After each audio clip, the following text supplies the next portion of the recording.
Твифа, кој што е пожарникар речиси 4 век, 24-5 години, ако не се лажам, Роберт, и кој што е исто така член на председателството на синдикатот на пожарникарите на Скопје. Так. Точно ги те представиш. Да, Јас обично имам некаква воспоставуваме традиција да се обидам со тие со кои разговарам, да им ставам барем капа. Минатиот пат имавме готвач, па го водев разговор со готвачка капа. Чекај да видам ова како ми стои мене. Морам да кажам дека со ова тешко дека ќе го завршиме разговоров, така што пробав, се обидов да ги оставиме на масата. Овде нема потреба од заштита, така да. Иако за оваа телевизискава топкина што ја прават рефлекторите, можда и не е лоша оваа заштита овде кај што се. Што е друго на масата, Роберт? Ова е нешто што го носи секој пожарникар, ако не се лажам. Да, ова е личен локатор кој што секој од нас во бригадата за заштита од пожари го поседува и ова функционира на база на, мислам, на принцип на движење. И ова е последната заштита наша кога влегуваме во опожарени, задимени објекти кај што... Што значи ако не покаже движење, нешто се случило со пожарникарот? Да го демонстрираме, значи овој клjuč, овој се вади и ова иде кај командирот на раководител на акцијата на пожар и он треба во секој момент да знае каде му се луѓето. И сега ова после одредено време, мислам дека некои 15 на секунди кога нема движење, почнува да сигнализира и звучно и светлосно, што значи дека пожарникарот не се движи, што значи има некаква причина. Веројатно има причина за тоа и значи треба да му се приде во помош. Ова друго е на крај на цревото. Ова е млазницата, да, ова е крајот на линијата која што со која што ние носиме водата од противпожарната пумпа на возилото, на противпожарното возило до местото на пожар и ова е финалното нешто, млазницата со која што регулираме проток на вода, вид на млаз и такви работи. Роберт, сега ќе бидам крајно искрен и ќе кажем дека летово мене ме изгоре станот. Да. И вие со својата екипа и повеќе други 7 противпожарни возила го гасевте пожарот, практично се изгоре. Ја забележав дека она што не изгоре од пожарот го уништи водата. Да. Ние немаме практика, немаме некаква модернен начин на гасење пожари со хемикали, со нешто друго, туку мора да биде задолжително со вода. Значи нашите возила, противпожарните возила се опремени исклучиво со големо количество на вода, имаме мало количество на хемиски прашак кој што е во апарати за гасење на пожар. Значи меѓутоа тоа се гасат пожари кои што се во почетна состојба. И најчесто пожари кои што се предизвикани од електрична енергија, каде што се уште деловите кои што горат во објектот се под напон, затоа што со вода не може да се гаси. Бидејќи самиот знаеш дека водата направи таква штета на сите соседи што потоа мораше до први спрат да се менуваат паркетите и така, иако неопходно немаше никакво ширење на пламенот. И во светот е така? Да, секаде. Секаде се гаси со вода. Да, со вода. Главно се гаси со вода. Со вода се гаси. Ние гледаме во текот на нашата работа, затоа и овие млазници постои можност на нив да биде млазот распрскан, да значи има проток 200 литра, 400 литра. Зависно од силината на пожарот. Да, од силината. И ние секој пат кога ни дозволуваат околностите, намалуваме количеството проток на вода, намалуваме количеството вода која што ќе биде потрошено, се со цел да биде што помала штетата. Каков беше просекот на интервенции во изминатово лето? Бидејќи живееме низ едно топло време, имавте повеќе помалку пожари, што е тој просек да речеме месечно ниво во Скопје? Па јас да ви кажам не ги знам тие статистички податоци, јас сум дел од оперативата, со тоа се бави делот од администрацијата која што во нашата служба, да. И можам да кажам дека ова лето беше вообичаено, нешто можеби малце нешто помирно за тоа што имаше многу дожд, многу вода, така да сето она што беше зелено, тревите и тие работи, шумите, имавме помал. Меѓутоа тоа не значи дека допрва не ни престои период во кој што ќе биде позастапени пожари. Јас можам од своје искуство да кажам, кога гледате пожар на телевизија, секогаш мислите дека тоа на некој друг му се случува. Да. А потоа сваќате дека може и вам многу лесно ви се случи. Каква е состојбата со противпожарната служба во Скопје? Член си на синдикатот, претпоставам дека како и сите други синдикати секогаш имате листа со некакви барања. Да, што се случува? Да, па овој синдикат ние го формиравме сега скоро пред година дена, го учиме занатот синдикатски. Таму има и друг синдикат ако не се лажам. Да, има друг синдикат кој за жал ние меѓу нас пожарникарите, еве сега да не кажам какво име употребуваме за тие луѓе кои што се колеги наши практично, меѓутоа кои што на некој начин се залутани во службата, во борбата за лични интереси, за лична амбициозност. Каква е бројноста на двата синдикати? Успеате ли да привлечете членство кој што... Па видите вака, ние, значи, по Законот за работни односи постојат три типа на колективен договор, значи ниво на ниво на дејност, на ниво на гранка и на ниво на работодавач. Така е. Ние, пошто сме под локалната самоуправа, наш колективен договор е со град Скопје, пошто он ни е работодавач, и со градоначалникот на град Скопје. И во моментот кога преидовме од МВР со Законот за децентрализација... Това беше пред колку години? 2007 година. Така, има повеќе од 10 години. 2005 или 6, 2005 година, да, 2005 во ноември. И тогаш го формиравме, и јас бев дел од тој синдикат, со цел заштита на работничките права. Се смени власта 2006-та. Па не знам дали е тоа поврзано.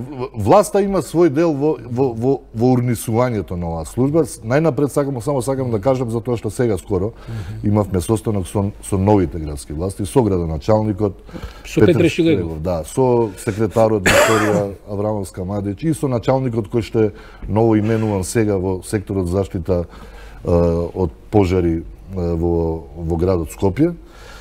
И сакам да ги охрабрам колегите дека добивме уверување од нив и гледам ентузијазам и желба да се решаваат проблемите. Добро, ама тоа секоја власт на почетоците има ентузијазам. Еве, јас верувам. Добро. Јас верувам дека затоа што веќе првиот потек го направија. Тоа што во минатите 12 години службата, зборам за противпожарната бригада во Скопје, во моментот на преоѓањето од МВР под градската власт, броела 286 пожарникари и нешто малце администрација, околу 15 луѓе, значи околу 300. Во моментот сега има 186. Па зошто? Каде отишли 100 пожарникари? Па одливот, природниот одлив, со пензионирање, а не примање на други нови работници. Колку е атрактивна вашата професија? Колку, бидејќи гледаме дека администрацијата ни е експлодирана со луѓе, па сега права разместување. Кај нас имаме хроничен недостаток. Вие имате недостаток. Да, хроничен. Што значи тоа? Полошо сте платени од другите? Многу сме лошо платени. И тоа пак ќе кажем, со голема заслуга на овој синдикат, кој што место да се бори. На овој другиот синдикат? Да. Место да се бори, да добиеме поголеми плати. Они имаат подпишано согласност во колективниот договор, во која што, можеме да го презентирам тоа, во која што степеност на сложеноста на работа наша, на пожарникарите, еве го вие сте сведок овде, е еден. Иста, израмнета, со степенот на сложеност на хигиеничар во градско собрание. Да. А ќе се согласиме дека ризикот е малку поинаков. Тоа значи, за да преведеме на гледачите, тоа значи дека, да речеме, возач во администрацијата има повисока плата од човек кој гаси пожар? Да, еве сега ќе ви кажам, возач обичен во градско собрание, оние курири или кои што возат луксузни возила, пасати, го возат градоначалник, они имаат степен на коефициент на работа 1,393, што значи 1,4. А ви имате еден? Ние имаме еден. Па како е тоа можно? Зошто е тоа така? Уште една споредба. Нашиот возачот во бригадата за противпожарна работа, бригада, неговото работно место носи наслов возач, пожарникар спасител на специјално возило. За илустрација, возач во комуналец има поголема плата од нашиот возач. Па како е можно тоа, Роберт? Не глумам изненаденост, меѓутоа навистина е фрапантно. Како е? Сепак гасите пожари, сепак ризикувате. Еве ќе кажем, во гасењето на нашиот стан, мислам дека еден од вашите колеги се повреди, за среќа лесно, меѓутоа пропадна низ некаква изгорен покрив и што беше. Така е. И сепак возач на хигиеничар на камион за хигиена нема тој тип на ризици. Како е можно сега? Вие што сте правеле? Сте спиеле овие години? Јас затоа ние имавме верба. Ама за верба се оди во црква сега, да не бидам погрешно сватен, мислам, не се подбивам со верата. Меѓутоа за овие други права се изборува човек, вие се борели. Тоа е, видете се. Нашата држава беше окарактеризирана како заробена држава. Од многу странски луѓе, мислам, стручњаци кои што извештаите и така натаму. Кои што ја, нели, посматраа работата на функционирањето на нашата држава. Бригадата за противпожарна работа е типичен пример за тоа. Ние имаме спрега од синдикат и власт кој што прави буквално што сака. Па добро, ама тој синдикат значи и својата корист не ја изборил на крајот на криштата на едно минимално ниво, на ниво на плати. Не он користа, не изборија пред избори добија унапредување 4 скали напред. Добро. Не е целта на овој разговор неопходно да се занимаваме со минатото. Што е она што сега го разговарате со градоначалникот? Значи овие недостатоци кои што се евидентни треба се отклонат.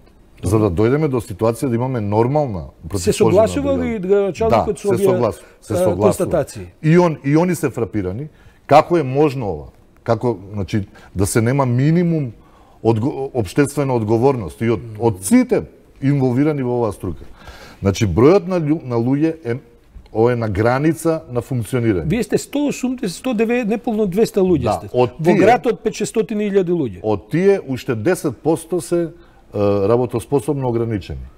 И тоа е се уште и на смени. Предполагам дека во принцип сега на смена додека разговараме се колку? 50 на 60 луѓе? Не.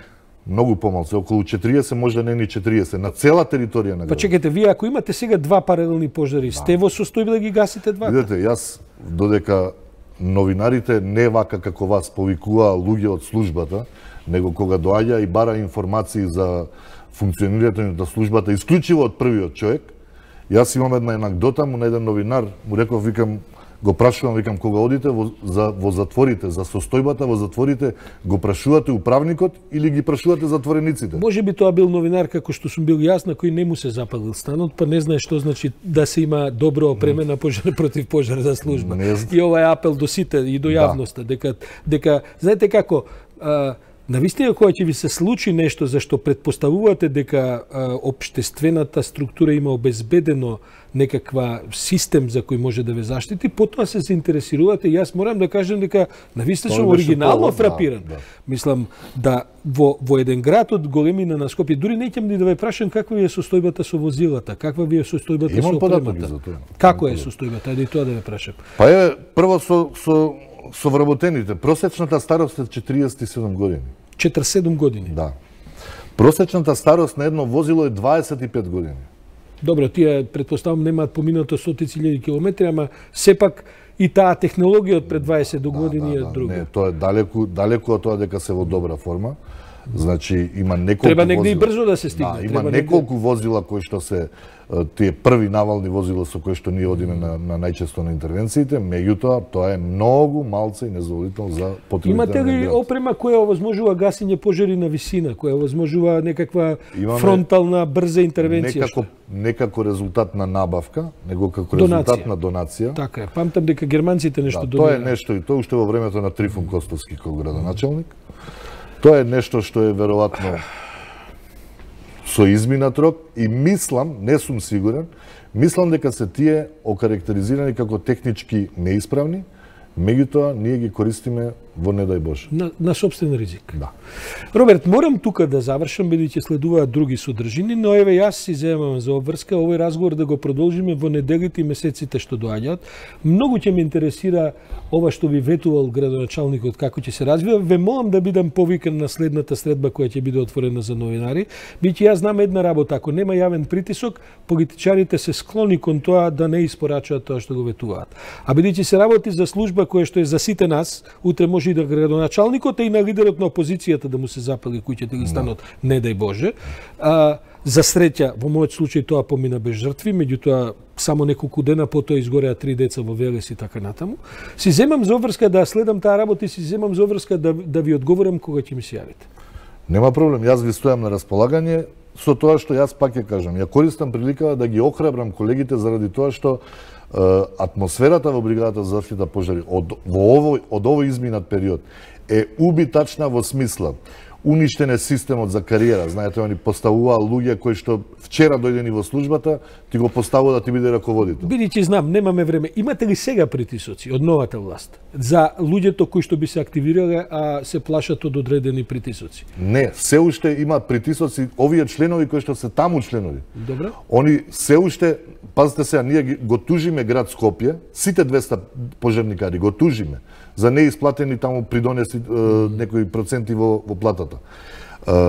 И овој синдикат, прво формираниот, 10 години убедуваше дека немаме право.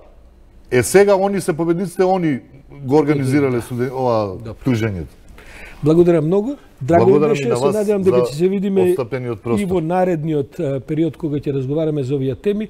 А сега, почитувани гледачи, следува она што секој од нас мора да го прави неколку пати во денот, а тоа е емисијата за кујна и за готвење на 1 ТВ. Мислам дека денеска ќе се разговара, и затоа ве повикувам на крајно внимание, ќе се разговара за мајсторска чорба. Така што ви препорачувам да одгледате нашата редовна емисија за готвење. Се гледаме веднаш потоа.